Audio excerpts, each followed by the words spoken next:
কি আছে হচ্ছে মকর রাশি নিয়ে বৃহস্পতি মকর রাশি, সাবধান থাকুন। বৃহস্পতি মকরের ষষ্ঠ ভাব থাকতে সাবধান থাকতে হবে আপনাকে। কোনো রকম ভাবে কিন্তু আপনাকে কিন্তু রিস্ক নেওয়া যাবে না। কেন রিস্ক নেওয়া যাবে না? গুরু কিন্তু আপনার সাপোর্টের জায়গায় থাকছে না। এই গুরু সাপোর্টের জায়গা যদি না থাকে, মকরের ক্ষেত্রে সাপোর্টের যে জায়গা, সেই ব্যক্তি যেহেতু আপনার মকর রাশির ক্ষেত্রে বৃহস্পতি তৃতীয় পতি, ভালো করে আমাদের ধ্যান দেবেন। বৃহস্পতি যখন তৃতীয় পতি হয়ে গেল আপনার, সে বৃহস্পতি তৃতীয় পতি এবং দ্বাদশপতি হয়ে গেল। তাহলে কি হলো? সে চলে গেল কোথায়? ষষ্ঠ চলে গেল।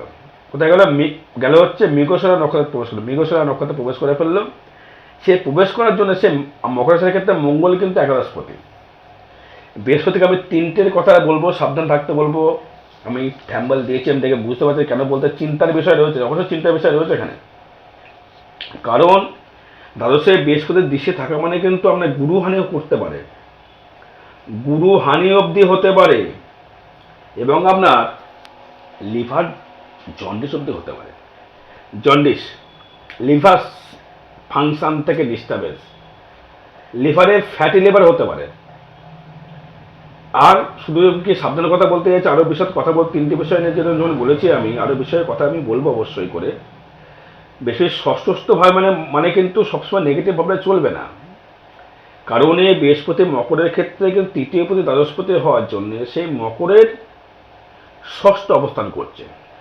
তখন তাহলে কী করবে? সেই মকরের ক্ষেত্রে সে কী করবে? মকরকে কী দেবে? মকরকে শিক্ষা দেবে। গুরু কি করে? গুরু হচ্ছে শিক্ষা দেয়। গুরুর ওপরে কোনো কথা বলা যাবে না। যারা স্টুডেন্ট আছো বা যারা স্টুডেন্ট আছো বা জুনিয়র স্টুডেন্ট হতে পারো বা কলেজে পড়ছো, তাদের ক্ষেত্রে বলবো একটুখানি তোমরা এই বৃহস্পতি গুরুর জন্যে, দেবগুরুর জন্যে বাবা মার প্রতি সম্মান বৃদ্ধি করো। বাবা মাকে একটু ভালোবাসো, বাবা মাকে সম্মান করো। এতে তোমার ক্ষেত্রে কিন্তু অনেকটা ডেভেলপমেন্ট তৈরি করবে। বাবা মা যখনই তোমার ডেভেলপমেন্ট যখন তৈরি করবে, তখনই কিন্তু তুমি বাবা মার ক্ষেত্রে তুমি ডেভেলপমেন্ট করতে পারবে। এবার তৃতীয়, যদি বাবা মাকে যদি বন্ধুর মতো সুলভ ব্যবহার করতে পারো, তোমার বাবা যদি সুলভ ব্যবহার করে তোমার সাথে বা মা ব্যবহার করে, সেখানে তুমি যদি ঠিকমতো গাইড পাও। মকর চাই হচ্ছে, মকর মাছ কুমির তো হচ্ছে মাংসাশী প্রাণী। মকর হচ্ছে মাংস খেতে বেশি ভালোবাসে, দুধ খেতে পছন্দ কম করে। যদি এরা সুবর্ণ নক্ষত্রের জন্ম যদি হয়, সুবর্ণ নক্ষত্রে যদি জন্ম যদি হয়, 22 নম্বর নক্ষত্রে যদি জন্ম নক্ষত্র হয়, দেবগণ যদি জন্ম নক্ষত্র, তাহলে এরা কিন্তু বিদ্যায় কিন্তু অবশ্যই পটু হয়।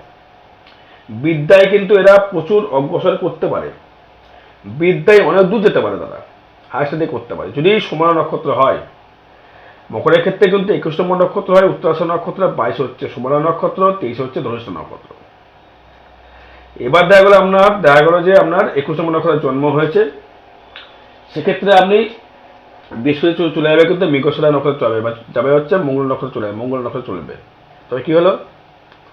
21, 22, 23 ভালো নক্ষত্র থাকবে না। বৃহস্পতি থাকবে হচ্ছে আপনার ক্ষেত্রে জন্ম, সম্পদ, বিপদ থাকবে। এই বিপদ থাকার জন্য বৃহস্পতি তৃতীয় পতি দ্বাদশপতি হওয়ার জন্য মকরের ক্ষেত্রে কিন্তু এদের গুরুজনদের থেকে কিছু পাওয়া পেতে খুব সমস্যা হয়। সমস্যা হওয়ার জন্য এরা কিন্তু জীবনে কিছু কিছু, সবার ক্ষেত্রে বলছি না, কিছু কিছু রাশির লগ্নের ক্ষেত্রে এরা কিন্তু একটু ডিস্টার্বেন্স ফিল করে, বা আমাকে সময় করতে পারে না। এরা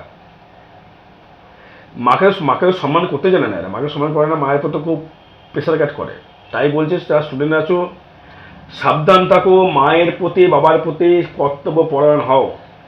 তাদের কিন্তু অসম্মান করো না, তাদের কথা শোনার চেষ্টা করো। তারা শুনলে তোমার মঙ্গলই হবে। তাদের ক্ষেত্রে কথা যদি শুনতে পারো, তাদের মঙ্গল হবে এবং তুমি এগোতে পারবে। তুমি যদি আমার প্রতি যদি অশ্রদ্ধা ব্যবহার করো, বা আমাকে তোমায় কিন্তু ছেড়ে কথা বলবো না, তুমি ভাবছো আমার সাথে কেটে যাচ্ছে, আমি বিশাল কিছু পেয়ে যাব, গুরুকে শ্রদ্ধা না করলে তুমি কিছুই পাবে না। স্টুডেন্টদের ক্ষেত্রে বলছি আমি, গার্জেনদের কথা পরে বলছি। স্টুডেন্ট যারা রয়েছে, তারা কিন্তু যারা বাবা মাকে সম্মান না করবে, তারা কিন্তু পাবে। কেন? দেবগুরু বৃহস্পতি যে বাবা মা, সেটা দেখেছি ষষ্ঠে বৃহস্পতি থাকছে দৃষ্টিকোণ দ্বাদশে। তুমি হয়তো বাবা মার পেছনে প্রচুর তো বাবা মা তোমাদের প্রচুর কিছু করছে, তুমি তার জন্য কিছু করছো না, তাকে সম্মান দিচ্ছ না, তাকে ভালো ব্যবহার করছো না, সে তোমার কিন্তু সেখানে তোমার কিছু দেবে না। কিন্তু বাবা মাকে সম্মান করে তুমি কিছু তুমি পাবে। হুম। এবারে হচ্ছে আমি একটা বিষয়ে আসবো, যারা কর্ম করছেন বা চাকরি করছেন, কর্ম বা চাকরি, তাদের ক্ষেত্রে ডেভেলপমেন্ট তৈরি করবে। কি ডেভেলপমেন্ট করবে? অর্থাৎ আপনি উচ্চ পদস্থে আপনি ডেভেলপমেন্ট করতে পারবেন। কেন দেবগুরু বৃহস্পতি যে ষষ্ঠ থাকবে, থাকা মানে হচ্ছে আপনার কর্মটাকে আপনাকে, আমরা যে হাই লেভেলে যে আমার যে সিনিয়র যে ব্যক্তি আছে, আপনার থেকে যে অফিসে যে জব করেন আপনি বা কর্ম করেন, সে আপনাকে সেটা সান্নিধ্য লাভ করবে, সে আপনাকে সাপোর্ট করবে, সে আপনাকে কিছু গুরু জ্ঞান দেবে, সেই গুরু জ্ঞানটা আপনি নিতে হবে আপনাকে। তবে কিন্তু আমি সব জানি করলে কিন্তু আপনি কিন্তু পিছিয়ে পড়বেন। বুঝতে পেরেছেন? এবার ধরুন যারা ষষ্ঠ বৃহস্পতি থাকা মানে হচ্ছে কর্মের জায়গায় রিল্যাক্স করা। ষষ্ঠ মানে হচ্ছে স্থায়িত্ব, কর্মের জায়গা, রিপু স্থান, রোগবাগ থেকে মুক্তি পাবেন, রোগ থেকে মুক্তি বেশি পাবেন, কিন্তু লিভার থেকে সাবধান থাকবেন, লিভার। কারণ দ্বিতীয় থাকবে রাহু। মুখের ভাষা কন্ট্রোল করুন, মুখের ভাষা কন্ট্রোল করতে হবে আপনাকে। রাহু দৃষ্টি করবে ষষ্ঠে তৃতীয় প্রতি, আপনি বন্ধু বান্ধবকে এমন কোনো কথা বলে ফেলবেন, সেক্ষেত্রে বন্ধু বান্ধব চটে গিয়ে আপনার সঙ্গে কিন্তু হাতাহাতি অবধি হতে পারে। রাহু কিন্তু সবসময় জন্য কিন্তু মুখের ভাষা খারাপ করায়, মিথ্যে কথা বলায়, মিথ্যে প্রলোভনে জড়ায়। এটা কিন্তু রাজনীতির ক্ষেত্রে কিন্তু শুভ। যারা রাজনীতি করেন, যারা রাজনীতি করে যারা এটা করবো ওটা করবো বলে কিছু করে না, তাদের ক্ষেত্রে শুভ। কিন্তু আপনি যদি সৎ ব্যক্তি হন, তাদেরকে শুভ নয়। আপনারা তো বললেন যে আমি তোমাকে এই টাকাটা দেবো, তুমি দিন এসো, আপনি দিতে পারলেন না, কথা খেলাপ করবেন না, কথা দেবেন না। রাজনীতিবিদ যদি হন, মিথ্যা কথা বলে নেন, কোনো সমস্যা নেই। রাজনীতিবিদ লোকেরা মিথ্যাটা বলেই থাকে, ওটা ভাবলে লাভ নেই। এবার আমরা ষষ্ঠ জন্য বেশি চলে গেল আপনার ক্ষেত্রে স্পিরিচুয়াল জায়গা, যারা কর্ম করছে স্পিরিচুয়াল জায়গা স্থায়ী করতে গেলে আপনাকে শনি প্লাস বৃহস্পতির প্রতিপাদন করা খুব প্রয়োজন। যারা স্পিরিচুয়াল আছে, স্পিরিচুয়াল জায়গা যারা রয়েছে বা আছেন। এবার আসবো হচ্ছে আমি তিনটে বিষয়, একটা বিষয়ে বললাম, এবার দুটো বিষয় যে আমি আজকে কি বলবো আমি আপনাকে। আপনার দুটো বিষয় হচ্ছে আপনার ব্যয় ভাবটাকে খুব, বাবা মার অর্থ নিয়ে যে ব্যয়গুলো করছেন সেটা উঠবে তো। হয়তো বাবার অর্থ নিয়ে ব্যয় করা শুরু করলেন, আপনি ব্যবসা ইনভেস্ট করলেন, সেটা উঠবে তো, সেটা আপনি শিওরই তো টাকা আপনার উঠবে। কিন্তু না, আপনার কিন্তু খুব কাছের লোক কিন্তু বিয়োগ হতে পারে, মানে হানি হতে পারে বা মৃত্যু হতে পারে। তার দিকে কিন্তু দৃষ্টি রাখতে হবে। ট্রিটমেন্ট করানোর জন্য আপনাকে অর্থ ব্যয় করতে হবে। তৃতীয় প্রতি দ্বাদশ থাকার মানে হচ্ছে দৃষ্টি করা, মানে আমার বন্ধু বান্ধবের প্রতি কিন্তু আপনি ইনভেস্ট টাকা কিন্তু করবেন না। এবং আপনার পঞ্চম দ্বাদশ, পঞ্চম হচ্ছে আপনার শুক্র। প্রেমে পড়েছেন তো, প্রেমে যদি পড়ে যদি আপনি থাকেন, প্রেম সাকসেস পাবেন, আপনি একদম সেগুলো সাকসেস পাবেন। বিবাহ যোগ কিন্তু আপনাকে দেবে, কারণ বৃহস্পতি তৃতীয় যোগাযোগ স্থাপন করে এবং সেই শনি স্থাপন করবে আপনার দ্বাদশে দৃষ্টি করবে, এবং বৃহস্পতি আপনার ক্ষেত্রে দ্বাদশে দৃষ্টি করবে, রাহু দৃষ্টি করবে। প্রেমের দিক থেকে বিবাহের দিক থেকে সাপোর্টেড পাবেন। কিন্তু বলবো একটা কথায়, বাবা মায়ের প্রতি সম্মানটা করতে হবে, তবে কিন্তু ডেভেলপমেন্ট করবেন না, ডেভেলপমেন্ট করতে পারবেন না। বারবার আমি একটা কথা বলি, সবাইকে বলি, এবং ষষ্ঠ বৃহস্পতি আপনাকে কিন্তু তার কর্মের স্থিরতার জায়গা সে কিন্তু আপনাকে দেবে, কর্মস্থিতিশীল জায়গাটা দেবে। শেষে দেখার পরে আপনাকে কি করতে হবে, আপনার অষ্টম ভাব দেখুন। অষ্টম পতি কে? রবি। তো এই রবির জায়গায় কিন্তু কেতু চলে আসছে। অষ্টমে কেতু থাকার জন্য রোগবাগ থেকে সাবধান থাকুন। হাই সুগার, কোষ্ঠকাঠিন্য, চর্মরোগ, ক্যান্সার অব্দি হতে পারে, ক্যান্সার। কারণ কেতু কিন্তু যে কি রোগ দেবে কেতু, ওকে বোঝা বড় মুশকিল। কেতু মৃত, রাহু কিন্তু জীবিত, কেতু কিন্তু মৃত। রাহুকে জীবিত কেন বলছে? দ্বিতীয় যেহেতু রাহু যেহেতু থাকছে, সে রাহুর জন্য কিন্তু আপনাকে সবসময়ের জন্য মুখের ভাষায় কন্ট্রোল করতে হবে। রাহু কিন্তু এমন একটা প্ল্যানেট, সে কিন্তু আপনাকে কিন্তু রাজত্ব করতে পারে, মুখের ভাষার জন্য আমরা কিন্তু রাজত্ব করতে পারে। প্রচুর বন্ধুবান্ধব লেভেল তৈরি করবেন আপনি, প্রচুর জায়গা কিন্তু আপনি তৈরি করবেন। সেই তৈরি করার জন্যে আপনাকে কী করবে, এই রাহু মিথ্যে প্রলোভনে করে পা দেবেন না, বা আপনি মিথ্যে কথা বলবেন না। আপনি ভাবছেন সাথে আমার চলে গেল, আমি হয়তো বিশাল কিছু করে ফেলবো, এটা কিন্তু ভাববেন না। আমি কিন্তু জ্যোতিষ হয়ে কিন্তু আমি আপনাকে বলছি, ভাগ্য আমি দ্বারা চেঞ্জ করতে পারবো না, কিন্তু গাইডলাইন করতে পারি। আপনাকে এমন একটি ব্যক্তিকে ধরতে হবে যে ব্যক্তি আপনার চাণক্যের মতো কাজ করবে, যে ব্যক্তি আমার চাণক্যের মতো কাজ করবে। এই কথা চাণক্যের মতো কথাটা বলতে চাইছি আমি। একটা দাদাভাই আমার চেম্বারে এসেছিলেন, ওনার নাম হচ্ছে রজতদা। খুব রেসপেক্ট করি ওনার কথা অনুযায়ী আমি। রজতদা ওই শ্রীকৃষ্ণ চাণক্যের ব্যাপারটা আমাকে বলেছিল, দাদা আমাকে আপনি চাণক্যের মধ্যে গাইড করুন। আমি তাকে কিন্তু চাণক্যের মধ্যে তাকে কিন্তু গাইড আমি করি, তাহলে ওগুলো সে বলবো না আমি। দাদার কথাই আমি কিন্তু এই চাণক্যের কথাটা উচ্চারণ কিন্তু আমি করি আমি।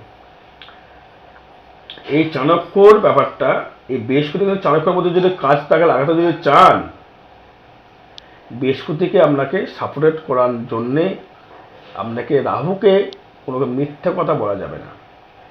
যে আপনার গুরু যে আপনার হবে, সেই গুরুকে কিন্তু আপনি সাপোর্ট করুন বা সম্মান করুন, সেই গুরু কিন্তু আপনার সাপোর্ট দেবে। অর্থ দিকটা অবশ্যই দেবে। যারা লিকুইড ব্যবসা যারা করছেন, লিকুইড ব্যবসা একটুখানি এড়িয়ে চলুন। লিকুইড ব্যবসা থেকে কিন্তু আপনি কিছু পাবেন না বর্তমান। কেন বলতে চাইছি, লিকুইড ব্যবসা করতে গেলে কিন্তু আপনি হাঁপিয়ে পড়বেন। হাঁপিয়ে পড়লে কী হবে, আপনার ক্ষেত্রে আপনি কিন্তু সেভাবে ডেভেলপমেন্ট করতে পারবেন না। মকর এমন একটি রাশি না, মকর কুমির, সে কিন্তু একবারে গিলে খেতে পারে না, রেখে চিবিয়ে চিবিয়ে সে রস গ্রহণ করে। মকর শনির কানেকশন, দশমপতি কানেকশন, কর্ম করে ডেভেলপমেন্ট করতে সে চায়। এ কিন্তু মাঝে মাঝে কিন্তু বাবা মার টাকা পয়সা কিন্তু অর্থ নষ্ট করে ফেলে, বাবা মার থেকে সুসম্পত্তিও কিন্তু পায়। এটা কিন্তু একদম 200% আপনার ক্ষেত্রে। এবারে আমি আসবো হচ্ছে আপনার ক্ষেত্রে একটা বিষয় সাবধান করতে বলবো আপনাকে দর্শক বন্ধু, সেটি হচ্ছে যারা ডিংস যারা করেন, ডিংস যারা করছেন, বা যারা অনলাইনে ব্যবসা করছে, অনলাইন কিরকম অনলাইন, আপনারা হয়তো কী বলে ওটা, যারা ঘুরে ঘুরে প্রজেক্ট বিক্রি করেন, ঘুরে ঘুরে আমরা যারা সব জায়গায় মাল বিক্রি করেন, তাদের ক্ষেত্রে বলবো একটু বাইকগুলো সাবধান চালাবে, দেখো শুভ ফল দেবে। এবার আসে হচ্ছে শরীরে কেমন যাবে, শরীর নিয়ে যদি বলি, লিভার ফাংশন সামান, লিভার ফাংশন সামান থাকবে। লিভারকে রাহু দৃষ্টি করলেই, লিভার হচ্ছে বৃহস্পতি, রাহু দৃষ্টি যখনই করবে সে লিভারে কিন্তু ফাংশন ডিস্টারবেন্স করবে। ফ্যাটি লিভার, জন্ডিস হওয়ার জায়গা থাকবে প্রচুর হারে। বোঝা গেল? আর কি হতে পারে, আপনার লিভার সংক্রান্ত বা সুগার সংক্রান্ত সামান থাকতে হবে, সুগার বা লিভার। এরপরে আসবো হচ্ছে আমি আপনার ক্ষেত্রে একটা বিষয়ে কথা বলবো, সেটি হচ্ছে যেহেতু শনি আপনার দৃষ্টি করবে, দ্বাদশে দৃষ্টি করছে, বিদেশ থেকে কর্মলাভ আপনাকে করতে পারে। বিদেশে গিয়ে আপনি কর্মলাভ করতে পারবেন। এবার আপনার দেখুন, বিদেশ থেকে অর্থ লাভ করলেন, সেটা কিন্তু রাখতে হবে কিন্তু আপনাকে। হয়তো বাড়ির জমি বিক্রি করে আমি কোনো স্পিরিচুয়াল কাজ করতে চাইছেন, এটা একটু হাটকে থাকুন। তবে এটাকে সাবধান অবলম্বন করতে বলছি একটা কারণে, আমি আপনার ভাগ্য চেঞ্জ করতে পারবো না দাদা ভাই দিদি ভাইরা, কিন্তু আপনাকে কিন্তু গাছ করতে পারি আমি। এবারে হচ্ছে আপনার পঞ্চমপতি শুক্র। পঞ্চমপতি শুক্র যখনই বছরের প্রথম কিন্তু আমরা দ্বিতীয় ছিল, এখন দ্বিতীয়, বর্তমান দ্বিতীয় রয়েছে এখনও শুক্র। সেই শুক্র কিন্তু প্রেম কিন্তু তৈরি করবে। বাবা মা যদি বিবাহ দেওয়ার চেষ্টা করে, বিবাহ আপনি করে ফেলুন। যারা বিবাহ যারা করেননি, বিবাহ করার চেষ্টা করুন। যদি আপনার মাঙ্গলিক থাকে বা কেতুর ডিস্টার্বেন্স থাকে, তাদের ক্ষেত্রে বলবে একটু আলাদাভাবে থাকতে হবে, তার বিচার করতে হবে। এবার থাকবো হচ্ছে আমি দশম ভাবনা থাকবো, দশম ভাব, সপ্তম অষ্টম দশম ভাবে বৃহস্পতি দৃষ্টি করবে, রাহু দৃষ্টি করবে। কর্মের জায়গা থেকে কিন্তু আপনাকে মাঝে মধ্যে ডিস্টার্বেন্স তৈরি করবে। যারা কর্ম যারা করছেন তারা এখানে ডিস্টার্বেন্স তৈরি করবে। যারা ডাক্তার আছেন, ডাক্তার তাদের ক্ষেত্রে হলো সার্জেন জায়গা রাউন্ড ডেভেলপমেন্ট করবেন, সার্জেন জায়গা রাউন্ড ডেভেলপমেন্ট করবেন। যারা অস্ত্রোপচার যারা করেন, সিজারে করেন, যেগুলো অস্ত্রোপচার যারা করেন ডাক্তার, তাদের ক্ষেত্রে রাউন্ড ডেভেলপমেন্ট তৈরি করবে। এবং যারা রেস্টুরেন্ট চালান বা জলের ব্যবসা করেন বা লিকুইড ব্যবসা যারা করেন, হয়তো ফ্রুটি, পেপসি, দুধ, তাদের ক্ষেত্রে দারুণ ডেভেলপমেন্ট থাকবে তাদের ক্ষেত্রে, হেভি জায়গা। এবং যারা ক্ষৌরকার, নাপিত বা সেলুন যাদের আছে, সেলুন আগে বুঝবেন, সেলুনের পয়সা বা বিউটি পার্লারের পয়সা কিন্তু প্রচুর কমাতে পারবেন না আপনি। রাহু কিন্তু দিতে যখন থাকবে না আপনাকে, হঠাৎ অর্থ কিন্তু আমরা প্রাপ্তি করবেই, ফাটকা অর্থ দেবে। আপনারা তো খাটলেন 5 টাকার, কামালেন 500 টাকা, এটা দেবে কিন্তু আপনাকে। সেইভাবে তো সারা জীবন চলতে পারে না আপনার ক্ষেত্রে। এবার মকরে যে দেখলেন সাথে সাথে আপনার কেটে গেল, আপনি ভেবে পেলেন যে আমি বিশাল কিছু করে ফেলবো, সেটা কিন্তু নয়। তার থেকে আমরা সাবধান অবলম্বন কিন্তু আপনাকে করতে হবে দর্শক বন্ধু। এবার আপনি দেখুন, আপনার এই দ্বাদশপতি কিন্তু বৃহস্পতি আসছে। এই বৃহস্পতি কিন্তু আপনাকে তৃতীয়পতি, ষষ্ঠপতি ষষ্ঠভাবে থাকছে সে, এবং বুধ কিন্তু থাকছে, কিন্তু বুধ থাকছে না কিন্তু ভালো জায়গায়। এই রাহুর যে কম্বিনেশন জায়গাটায় আমি বলবো, যারা ড্রিঙ্কস করেন ড্রিঙ্কস থেকে বেরিয়ে আসুন। ড্রিঙ্কস করবেন না, ড্রিঙ্কস করলে কিন্তু আপনি আরও আপনার আধ্যাত্মিক চেতনা বা আপনার কর্মের ক্ষেত্রে অনেক কিন্তু লেট করবে। ড্রিঙ্কস করলে লিভার কিন্তু খারাপ হবে, আপনার লিভার থেকে সামান থাকতে হবে, লিভার খারাপ হয়ে যেতে পারে আপনার, ফ্যাটি লিভার এবং কোলেস্ট্রল হতে পারে, থাইরয়েড হতে পারে, মেয়েদেরকে থাইরয়েড, ছেলেদেরকে থাইরয়েড হতে পারে, ইউরিক অ্যাসিডও হতে পারে। যেহেতু এটা মঙ্গল, যেহেতু বছর মঙ্গল কিন্তু আপনার একাদশপতি মঙ্গল, সেই মঙ্গলের বছর বলে কিন্তু আপনি যে বিশাল কিছু কামি ফেলে সেটা কিন্তু নয়। কিন্তু আমি সাবধান বিষয়ে করছি, আগে যে ভিডিও ছেড়েছিলাম সেটা কিন্তু দেখেছেন আপনারা। এই মঙ্গলের কম্বিনেশন অনুযায়ী আপনাকে রাহু দৃষ্টি থাকবে, দশমে থাকবে, বৃহস্পতি দৃষ্টি দশমে করবে, সেক্ষেত্রে কর্মের জায়গা থেকে আপনাকে কিন্তু একটুখানি ডিস্টার্বেন্স দিতে পারে। এবার ডিস্টার্বেন্সের জন্য কী করতে হবে, প্রতিকার করার প্রয়োজন রয়েছে। লোয়ার পশ্চারের চোট, এবং আপনার হয়তো আমরা টয়লেটের দিকে সমস্যা, মেয়েদের ক্ষেত্রে গাড়ি জায়গার সমস্যা, মেয়েদের পেটে ব্যথা এবং ইউটারাসের সমস্যা আসতে পারে কিন্তু আপনার ক্ষেত্রে, রাহু প্লাস এবং বৃহস্পতির ক্ষেত্রে। শনি দৃষ্টি করছে কোথায়, আপনার ভাগ্যে শনি দৃষ্টি করছে তৃতীয় থেকে। তৃতীয় শনি থাকার জন্য আপনাকে কিন্তু যারা বয়স্ক যারা বন্ধু আছে তাদের সঙ্গে মেশার চেষ্টা করুন, তারা কিন্তু আপনাকে সাপোর্ট করবে। এই সাপোর্ট করার জন্য আপনি তার থেকে কিন্তু কিছু অর্থ রোজগার বা ব্যবসার একটা লাইন কিন্তু আপনি পাবেন। তাহলে কী করতে হবে আপনাকে, কী ব্যবসা করবেন, লিকুইড ব্যবসা করুন, ফুডের ব্যবসা করুন, পেপসি ব্যবসা করুন, মদের ব্যবসা করুন, জলের ব্যবসা করুন। এবং আপনি একটা ব্যবসা করতে পারেন, সেটি ব্যবসা হচ্ছে আপনার ক্ষেত্রে মাছের ব্যবসা করুন। কিন্তু এখন কিন্তু একটুখানি ওয়েট করুন, মার্চের পর করবেন, এখন নয়। মার্চ মাসের পর কিন্তু ব্যবসাটা করুন, এটা ক্ষেত্রে আপনাকে ডেভেলপমেন্ট তৈরি করবে। রাহুকে প্রাধান্য দিতে গেলে রাহুর প্রতিকার, এবং আপনার ক্ষেত্রে যে শনি সাথে কেটে গেল বলে রাহুর প্রতিকার করবেন না, তা সেটা ফেলে রাখবেন না। রাহু দিতে থাকা মানে কিন্তু আপনাকে ভোগ করার চেষ্টা করবে, আপনাকে রিচ খাবারের চেষ্টা করবে। আপনি মাছ মাংসের প্রতি ইন্টারেস্টেড হয়ে যাবেন, ড্রিঙ্কসের প্রতি ইন্টারেস্টেড হয়ে যাবেন। সেটা কিন্তু আপনাকে নিজের থেকে কিন্তু কন্ট্রোল করতে হবে আপনাকে। এবারে আমি আসবো হচ্ছে আপনার রোগ ভাগ নিয়ে বলবো, স্কিন ডিসিজ, চর্মরোগ, গুপ্তরোগ। গুপ্তরোগ মানে কী বলছে, গুপ্তরোগ কী বলছে বুঝতে পেরেছেন আপনারা? যে কোনো গুপ্তরোগ, সেক্সুয়াল জায়গা থেকে গুপ্তরোগ আসতে পারে। কেতু যখন চলে গেল, অষ্টমে যখন কেতু চলে গেল, সেক্ষেত্রে সেখানে কিন্তু কেউ দৃষ্টি করছে না, অনলি ফর কেউ দৃষ্টি করছে না, কেতু কিন্তু একাই থাকছে। কেতু কিন্তু এমন একটা স্পিরিচুয়াল পাস, ভালো জ্যোতিষী করতে পারে, ভালো তন্ত্র করতে পারে, ভালো গোপনভাবে মন্ত্র বীজ পেতে পারেন, আপনি কোনো গুরুর দিক থেকে পেতে পারেন। আরও বিষয় জানতে গেলে আপনাকে কিন্তু অনলাইনে প্রেশন করতে হয় বা চেম্বারে আসতে হবে। জয় মাতারা, জয় গুরু বামদেব।